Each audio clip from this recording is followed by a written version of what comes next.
Alrighty, what's up? My name is Jake. I'm an American from the United States, and I've been traveling in and throughout Colombia for about the past several years now. Usually staying for about 3 to 6 months at a time. This is my third time being here, and today in this video I'm going to be talking about ayahuasca or yahe, which is what they call it down here. They call it yahe in Colombia specifically. Yahe and ayahuasca has been something that I've been engaging with recently. I first kind of discovered it or was drawn to it, or however you want to say it, around the beginning of this year, around February, March of last year. So it was almost a year ago now. I had left the country for a little bit and I came back recently in October, and since then I've been kind of experimenting with ayahuasca. Been doing it with different people, doing it with different shamans. Important differentiation to make is that there's shamans, which I think is the word that everybody in the West kind of knows. Again, like ayahuasca, it's the word that everybody knows. A step above a shaman is a Taita, and that's someone that actually comes from Putumayo, that comes from the most kind of native parts of Colombia that are indigenous, where like the indigenous tribe is like in their blood. I think my understanding of it is that anybody can kind of become a shaman. Only someone from the actual jungle from Putumayo,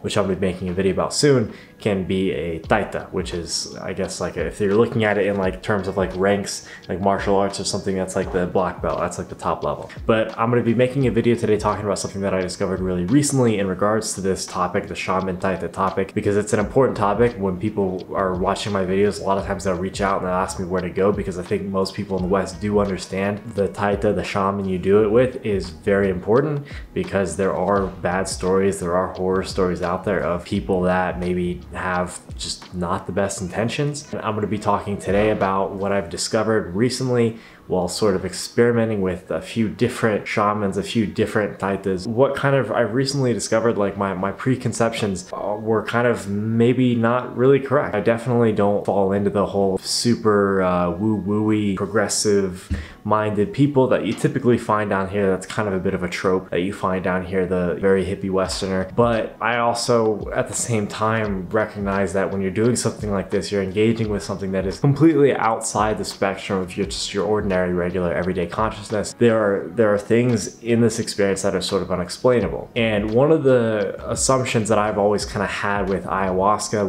with yahe, is I've never really put too much stock into the shaman, the taita that I was doing it with. I want the tradition to kind of be somewhat consistent with what I started with, but at the same time, people would talk about ayahuasca shamans or taitas and saying that it's different with the shamans that you do it with, that there's a different energy, that there's a different feeling that is sort of transmuted in the experience from whoever you're doing it with. And I always kind of was like, I never really bought that. I was always kind of thinking, okay, and granted, I've only been doing this off and on for about the past year, but I've always kind of had the perspective that like, I really don't care who the shaman is, because it's like I'm drinking ayahuasca, like the ayahuasca is going to do its thing. The ayahuasca knows what it needs to do, or whatever, if that's a way to say it.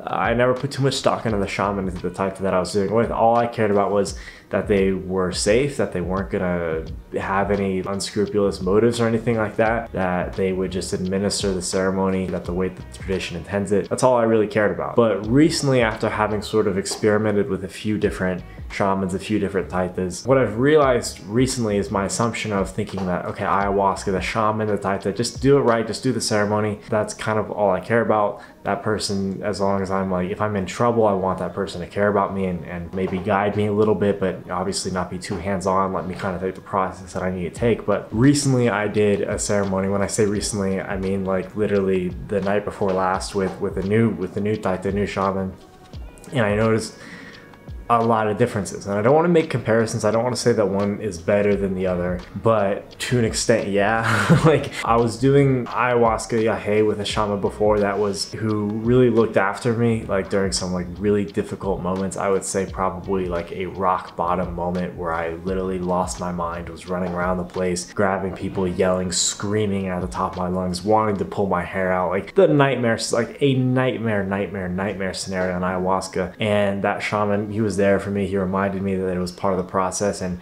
while we were in the experience, he was Taita. He was the guy. He was just looking at him in the experience of Yahe. I know none of this makes any sense, but he just was elevated to this almost godlike level. When you look at someone like that, you could tell that they have this experience, and you could see it on their face that they've been in the outer realms of consciousness, and they've inhabited in that place for a really long time. It's like seeing the face of, like, I don't know, someone who's maybe seen combat, or like a warrior or something. Like you could see it in their face. Like they've seen, you know, they've seen a lot. They've seen some tough shit. And I think that in a lot of ways, when I was in the experience, or when you're in the experience, you can see that. You can see the time that this person has put into this other realm that exists in this experience. They're all very beautiful people, but at the same time, I felt that he was a guy from the jungle, really great guy, but he didn't really have a whole lot of like ambition with what he was doing with the medicine. He felt like he was born into it, grown into it. There's a good balance between that, because there are some people that take it too far in the other direction, where you have the people that sell, that are, and I think you see that maybe a little bit more in places like Peru or Ecuador, where you have these really ritzy sort of resorts where it's kind of really catered towards Westerners. And I think that can sometimes not be the good thing, because I think I would worry in that scenario when they're maybe motivated more so by money. And I don't think that they're mutually exclusive. I don't think being motivated by money doesn't mean you can't want to, you know, heal people and this and that. But I think that there are communities in the ayahuasca scene that are very commercialized. And I don't think that necessarily is a problem, but I think that when you have something that's very commercialized, they might just be selling you what you want to hear and what they know is going to maybe get you to keep coming back. I think that's just something that I would maybe try to avoid. It's probably a very beautiful experience. They probably put a lot of work into that experience, and I think it's probably very, very meaningful and valuable, but it's just a different experience. So the point I'm getting to is that with this shaman, he was very much on that side of the spectrum. He didn't really have much desire to sell it. He didn't have much desire to put it out there to kind of sell it to foreigners. And I think that was really cool. I found another one recently that seems, and again, I'm still kind of formulating my thoughts because this literally just happened the other night, but this was probably the most beautiful experience I had. And in the experience, I felt a different like energy, a different feeling, like just a different, something that at least I'll say that I didn't consider before. And it was something new. And it was this guy, this Taita, this shaman. He's a guy who is dedicated to his music, dedicated to putting his music out there, dedicating to spreading the message, the medicine, the ayahuasca. And not in a way that was like commercial, not in a way that was selling, but you could tell that he was a man that had some ambition with what he was doing with the message that he was receiving from ayahuasca. Whereas, and I think in some other cases you could find maybe shamans that maybe just don't really care from the jungle. They don't really have that ambition. But I think most people aren't necessarily able to go back to that life of just living in the jungle. We have to kind of bring this message from ayahuasca or whatever it is. We have to bring it back into the world, and ironically find a way to make it useful, find a way to make it, turn it into something productive almost. And that is something that is an obligation that you have if you're going to be living in a foreign country that has a different level of obligation just to maintain your everyday basic life, maintain your everyday basic living and expenses and needs and all that stuff. You have to integrate this in a way that can function within faster moving society, unless you just want to move out into the jungle, and so be it. And I don't think that I don't think that is a bad thing that we have to go back and integrate that. I honestly think that's a really important thing. But what I realize is that the shaman that you do it with matters a lot. The energy that they put into it actually does translate. And I say this as someone who does not abide in a whole lot of woo-woo-y beliefs. But what I realize is that if you're going to be doing something like ayahuasca, it is important that the shaman you do it with, because like you're gonna kind of get that person's energy. And I do feel that was the energy that I was receiving from other shamans was the energy that I was receiving, and I felt like it had an effect on me in the days and the weeks afterwards. And I know that sounds crazy, but it's like I felt like I acted more like those shamans. Like, this sounds ridiculous, but I acted more like maybe those shamans. Are not necessarily just the shamans, but the other people that were involved, the other kind of the crew that they bring with them. Like, I felt like I was almost sort of exhibiting a little bit more of those kind of behaviors, tendencies, thought processes, spirit, whatever you want to call it, after the weeks and the months following. And with this one just happening really just recently, just happened, so I still have like the shell-shocked kind of afterglow of it, but I feel different after doing something like that, where I feel it was something that it was a different level. And that was something that I never really considered before, is that with something like ayahuasca, with the shaman, the Taita that you do it with, it's this weird thing where, yes, you're taking a drug and you kind of you want to think that it's just a variable that, you know, you can just kind of swap in and out. Like, I just take the ayahuasca and I can do it anywhere, and that's like, the ayahuasca is the ayahuasca, that's the thing that matters. And it's not. Like, that's why I don't think, I would never recommend, I'd be very skeptical about doing it in the United States. I'd be very skeptical about doing it in Europe unless you had like a really proper setup around you.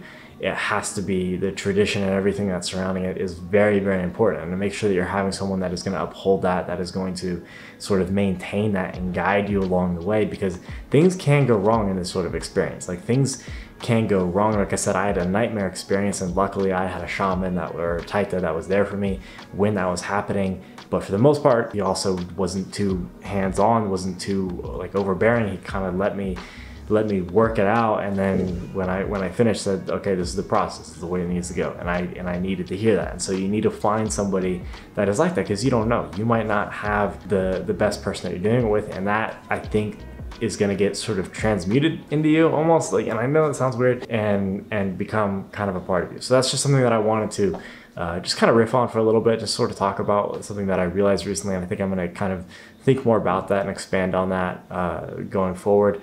But yeah, if you have any questions, I'm definitely not an expert, but I definitely find this subject fascinating, and I think a lot of other people find it fascinating. There's just something that's very intriguing about it, and I completely understand why, because it is a beautiful experience that I don't recommend to anyone unless it's something that they absolutely know that they want to do. But it's very, very, very beautiful. So thank you very much for watching. Leave any tips, comments, subscribe, like, all that stuff. Thank you very much. Have a good day. Bye.